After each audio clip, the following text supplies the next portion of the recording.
Hello my dear students class 12 केमिस्ट्रीर प्रथम जो चैप्टार आछे हेटो चैप्टार अर्थात द्रव्य बा सल्यूशन पुराना किताबर एटो द्वितीय चैप्टार है और जो नतुन किताब ओलाइছে बर्तमान हेटो प्रथम चैप्टार है एटा 2.1 और नतुन किताबत 1.1 लिखा आछे सो पाठस्थ प्रश्नमाला आमी आलोचना करिम अलरेडी प्रश्न उदाहरणবোৰ आमी समाधान करिसु तोमालोके जदि चोवा नाइ चाइ लबा আজি चोवा पाठस्थ प्रश्नमाला क्वेश्चन नम्बर 1 22 ग्राम बेंजिनत 122 ग्राम कार्बन टेट्राक्लोराइड द्रवीत हो থাকিলে द्रव्যত থকা बेंजिन और कार्बन टेट्राक्लोराइडर भर शतांश निर्णय करा बेंजिन अर्थात C6H6 और कार्बन टेट्राक्लोराइड CCl4 यार कि उलियाब लागे भर शतांश निर्णय करिब लागे ओके ओके सो क्वेश्चन तो मैं लिखिछु याते मैं समाधान करिम एकेबारे सहजকৈ मैं बुझाइ दिम तोमालोके प्रथমৰ পৰা हेकলৈকে চাই থাকিবা सोआ समाधान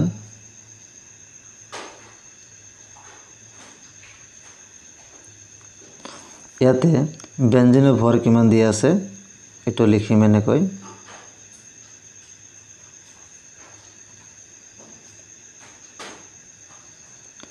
बेंजिনৰ भर 22 ग्राम দিয়া আছে ओके तार पिছত कार्बन टेट्राक्लोराइडৰ भर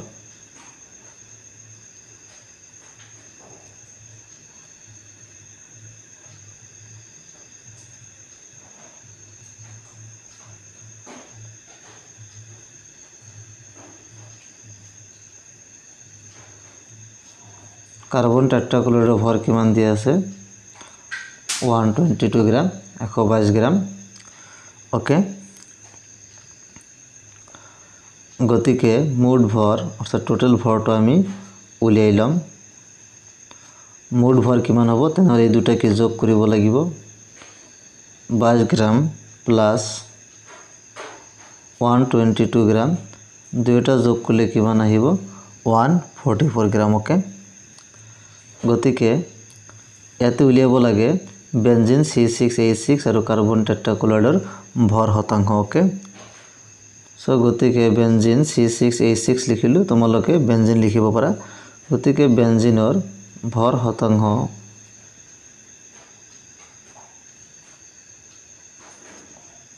तो बेंजिनर भर शतांशर जितो फर्मुला आसिल जितोर भर शतांश उलियाब लागे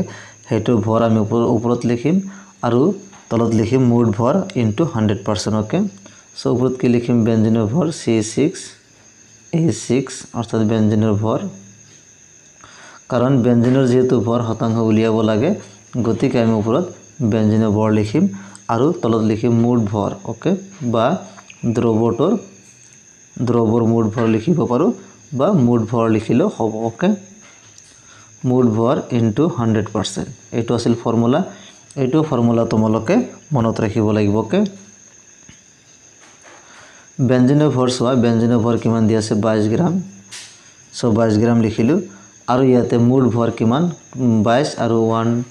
122 जोग करले किमान আছে याते 144 ओके इनटू किमान 100% ओके एतिया जस्ट आमी कटाकटी करिले हबो 2 11 गुण किमान 22 एटो 2 रे कैंसिल करिलु और याते 2 72 किमान आहिबो 144 एतिया एटो आमी एटो कैंसिल करिम याते 2 36 गुण किमान आहिबो 72 और 2 50 गुण किमान आहिबो 100 आको 2 18 गुण किमान आहिबो 36 2 25 गुण किमान आहिबो 50 ओके कटाकटी करिलु तलत থাকিল 18 ओके तलत किमान থাকিল 18 और ऊपरत किमान 11 और 25 सो 11 और 25 पूरण करले किमान हबो 275 एतिया 275 क आमी 18 हरण करिले किमान पाও 15.28% ओके गतिके ए द्रव्যটোত बेंजिনৰ मूर भर शतांश किमान पालो 15.28% अगेन आको कार भर शतांश उलियाब लागे सोआ याते बेंजिনৰ भर शतांश আমি উলিয়াইছো এতিয়া বাকি আছে कार्बन टेट्राक्लोराइड ओके आको कार्बन टेट्राक्लोराइड CCl4 मैं फर्मुला दि लिखि दिसु कार्बन टेट्राक्लोराइडर भर शतांश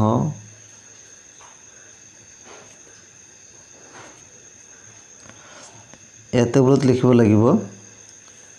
CCl ভৰ অৰ্থাৎ কাৰ্বন টেট্ৰাক্লৰাইডৰ ভৰ আগৰ নিচিনাকৈ লিখিম আৰু তলত লিখিম মুঠ ভৰ into 100%. ওকে, এটা নিলিখিলে হয় কাৰণ প্ৰথম আমি লিখিছি সূত্ৰটো গতি ডাইৰেক্ট ভ্যালু বিলাক বহুৱাই দিলে হৈ যাব। কাৰ্বন টেট্ৰাক্লৰাইড কিমান দি আছে 122 আৰু মুঠ ভৰ কিমান দি আছে 144 into 100%. ওকে, ডাইৰেক্ট আমি এটা ক্যান্সেল কৰিম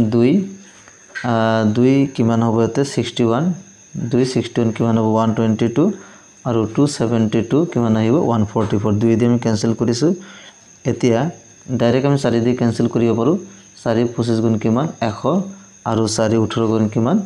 72। ওকে,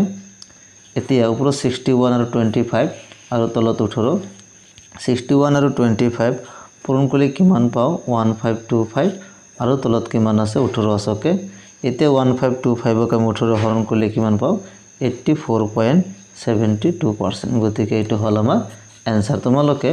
কাৰ্বন টেট্ৰাক্লৰাইডৰ ভৰ শতাংশটো 100 পৰা মাইনাস কৰিব পাৰা কাৰণ যেহেতু ইয়াতে দুটা উপাংশ আছে এটা বেনজিন আৰু এটা কাৰ্বন টেট্ৰাক্লৰাইড দুইটাৰ ভৰ টোটাল কিমান হ'ব 100%। এটা ভৰ যদি আমি 15.28% পাইছো তেনেহলে আনটোৰ ভৰ 100 পৰা মাইনাস কৰিলে হৈ যাব। 100 পৰা মাইনাস কৰি আমি এনসাৰটো উলিয়াব পাৰো বা এনেকৈ তোমালোকে কৰিব পাৰা। ওকে, গতিকে অতি সহজকৈ আমি এটা সমাধান কৰিলো। এতিয়া আৰু এটা কোশ্চেন চোৱা কোশ্চেন নম্বৰ 2.2 কাৰ্বন টেট্ৰাক্লৰাইডৰ ভৰ হিচাপে 30% বেনজিন দ্ৰৱীত হৈ থকা দ্ৰব্য এটাত বেনজিনৰ ভৰ ভগ্নাংশ নিৰ্ণয় কৰা। এতে বেনজিনৰ ভৰ ভগ্নাংশ বা মোল ভগ্নাংশৰ কথা সুধিছে মোল ভগ্নাংশ উলিয়াব লাগে। ওকে, সো 2 নম্বৰ কোশ্চেনটো এতিয়া আমি সমাধান কৰিম। ওকে, সো ইয়াৰ সমাধানটো চোৱা প্ৰশ্ন সুধিছে কাৰ্বন টেট্ৰাক্লৰাইডৰ ভৰ কিমান দি আছে 30% যেহেতু দি আছে গতিকে আমি লিখি লম লেট ধৰা হল দ্ৰব্যৰ পৰিমাণ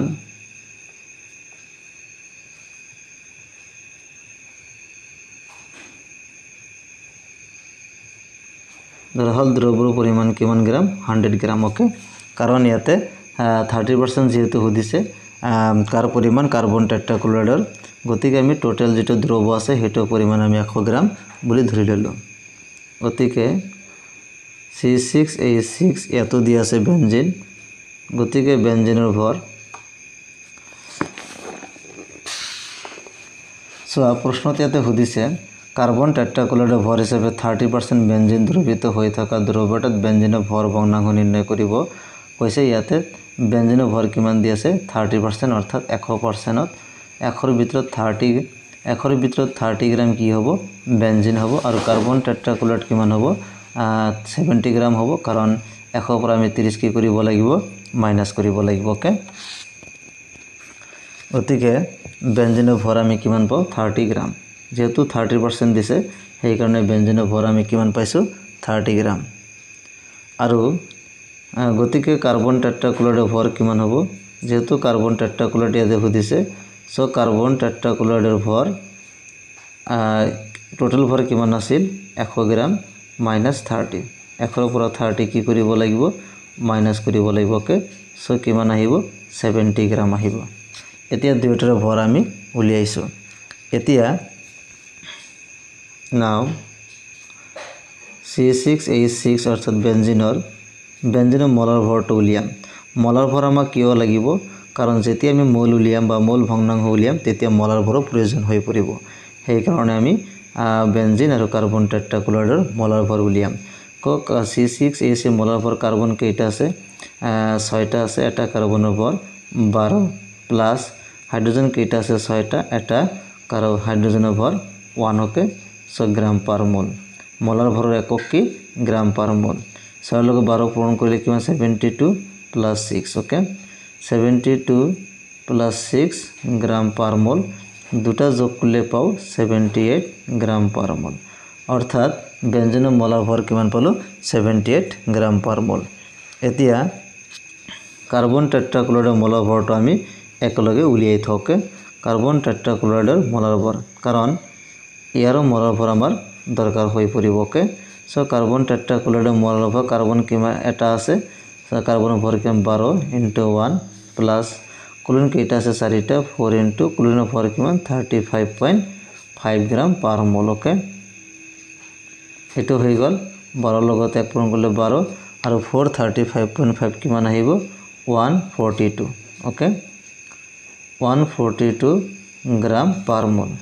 12 আৰু 142 যোগ কৰিলে কিমান হ'ব 154 গ্ৰাম পাৰ মোল এটো হল আমাৰ কাৰ্বন টেট্ৰাক্লোৰাইডৰ মোলাৰ ভৰ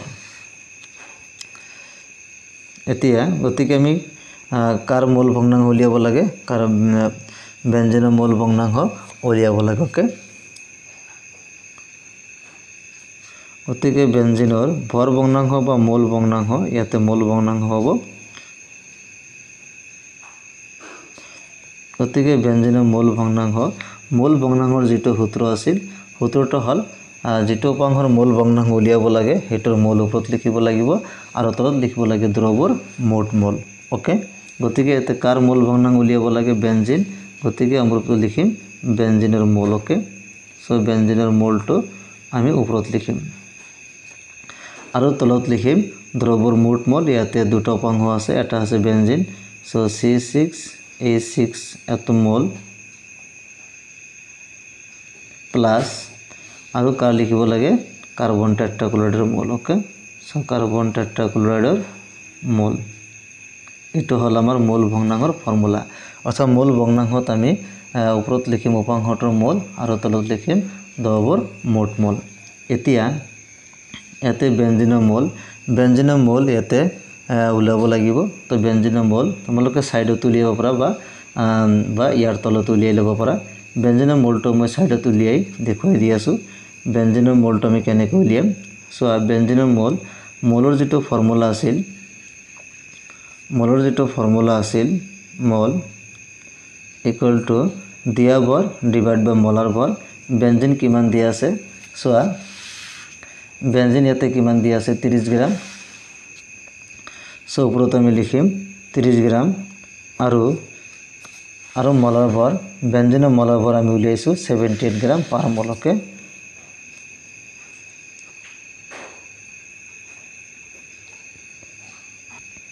গতিকে মোলৰ যেটো ফৰ্মুলা আছে এটো বেঞ্জিনৰ মোল উলিয়াইছো বেঞ্জিনৰ ভৰ ডিভাইড বাই বেঞ্জিনৰ মোলাৰ ভৰ ওকে গ্ৰাম আৰু গ্ৰাম কেনসেল যাব 30 আৰু 78 এটো ডিভাইড কৰিলে কিমান আহিব 0.3846 মোল ওকে এটো হল আমাৰ বেঞ্জিনৰ মোল আকৌ কাৰ্বন টেট্ৰাক্লোৰাইডৰ মোল জানিব লাগিব কাৰণ ইয়াতে বেঞ্জিনৰ মোল আৰু কাৰ্বন টেট্ৰাক্লোৰাইডৰ মোল ফৰ্মুলাত আছে সেই কাৰণে আকৌ কাৰ্বন টেট্ৰাক্লোৰাইডৰ মোল আগৰ নিচিনা কৰিম কাৰ্বন টেট্ৰাক্লোৰাইড কিমান দি আছে সো কাৰ্বন টেট্ৰাক্লোৰাইডৰ ভৰ কিমান 70 গ্ৰাম অৰ্থাৎ দিয়া ভৰ কিমান 70 গ্ৰাম সো ইয়াতে আমি 70 গ্ৰাম লিখিম আৰু তলত কি লিখিম কাৰ্বন টেট্ৰাক্লোৰাইড মোলাৰ ভৰ উলিয়াই লৈছো 154 গ্ৰাম পাৰ মোল ওকে 154 গ্ৰাম পাৰ মোল এটো মই শৰ্টকাট লিখিছো তোমালোকে এটা সাইডত লিখিব পাৰা বা মোলাৰ ভৰ এতে উলিয়াইছো তাৰ তলত এইখিনি উলিয়াই লৈ তাৰ পিছত এটোৰ মোল ভগ্নাংশ উলিয়াব পাৰিব ওকে এটো লিখিলে হ'ব মই এটা সাইডত কৰি দেখাইছো এতে 70 আৰু 154 এটো ডিভাইড কৰিলে কিমান আহিব এটো ডিভাইড কৰিলে আহিব 0.4545 মোল ওকে এটো আমি পাই গলো এতিয়া জাস্ট এই মান বিলাক এতে বহাই দিব লাগিব বেঞ্জিনৰ মোল কিমান পাইছো 0.3846 মোল ওকে এটো পাইছো বেঞ্জিনৰ মোল তাৰ পিছত তলত বেঞ্জিনৰ মোল এটো একেই 3846 প্লাস আৰু কাৰ্বন টেট্ৰাক্লোৰাইডৰ মোল কিমান পাইছো 0.4545 মোল ওকে 0.4545 মোল এই দুটা আমি কি কৰিছো প্লাস কৰিছো ওকে সো মোল আৰু মোল কেনসেল যাব অৰ্থাৎ মোল ভগ্নাংশৰ একক নাথাকে ইয়াতে কোনো একক নাথাকিব 0.3846 আৰু তলত এই দুটা যোগ কৰি আমি কিমান পাও 0.8391 ওকে এতিয়া এটো আমি যদি কটাকটি কৰো এটো তোমালোকে হৰল কৰি চাবা প্ৰ্যাকটিস কৰি চাবা 0.458 ওকে গতিকে দ্ৰৱটোত বেঞ্জিনৰ মোল ভগ্নাংশ কিমান হল 0.458 সো তেনেহলে আজি পাঠস্থ প্ৰশ্নমালা 1 আৰু 2 সমাধান কৰিলো ইয়াৰ পৰৱৰ্তী ভিডিঅ'টোত পিছৰ যিবোৰ কুৱেশ্যন দি আছে আমি কৰি যাম তোমালোকে চিন্তা কৰিব নালাগে 1 by 1 টপিক বাই টপিক বুজাই যাম তোমালোকে চেনেলটোত নতুনকৈ আহিলে চেনেলটো সাবস্ক্ৰাইব কৰিবা আৰু বন্ধু বান্ধৱীসকলৰ সৈতে শ্বেয়াৰ কৰিবা